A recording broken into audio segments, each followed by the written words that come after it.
Hallo, liebe Freunde, ich möchte Frieden von unserem Herrn Jesus Christus mit uns teilen. Von jou haben wir jetzt ein Thema, sie ich ein neuer Mensch. In 2. Korinther Kapitel 5, Vers 17, du lesen wir, da wehen, wenn wer an Christus ist, dann ist er ein neuer Mensch. Dort wird er vorher wir, ist nicht mehr. Er ist nu, wird nicht geworden. So schrift dat hier geschreven. En ik kon dat ganz klar zeggen.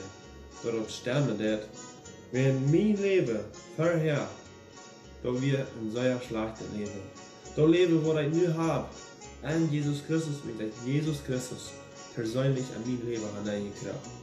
Sie ein anderer Mensch. Mein oude Leben ist bedroht. Als sie ein ganz neuer Mensch. Durch Jesus Christus kriegen wir alles für uns neues Leben. In Epheser Kapitel 1, Vers 7, du sagst, durch Jesus, durch sein Blut für uns gegeben hat, sind wir losgekauft.